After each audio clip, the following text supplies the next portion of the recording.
I grew up believing my value came from what I could provide. My parents drilled it into me early. When you grow up, you take care of family, you give, you sacrifice. Approval comes later. That mindset followed me into adulthood. By the time I was 28, I was doing well financially, and I poured that success straight back into my family. Every holiday, every birthday, I showed up with gifts. Not just small ones, but carefully planned, extra duplicates so the kids wouldn't fight, plus backups in case unexpected guests showed up.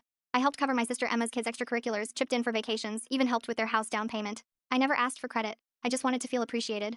Last Thanksgiving, I thought I finally had that feeling. I loaded my car with presents for my parents, Emma, her husband Joe, and their 3 kids.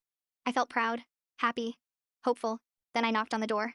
Instead of a hug, my mom told me I shouldn't join them this year. I laughed, thinking it was a joke. Then Emma shouted from the living room that this wasn't a gathering for cheapskates and that I'd become a drag. My dad said nothing. Emma looked pleased.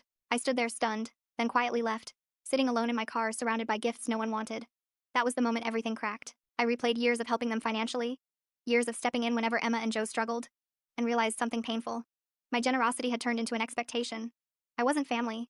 I was an ATM. That night, I decided to stop. No more rescuing, no more endless giving. I went silent. Holidays passed. No calls, no messages. I spent Christmas and New Year's alone, but strangely, I felt lighter. In January, Joe finally reached out to apologize. In February, Emma showed up at my apartment demanding I start paying again. When I refused, she accused me of being selfish and ruining her life. I told her I was done. Days later, I got a call from a lawyer. Joe had hired an attorney after discovering Emma had been diverting the money I gave them into a private account.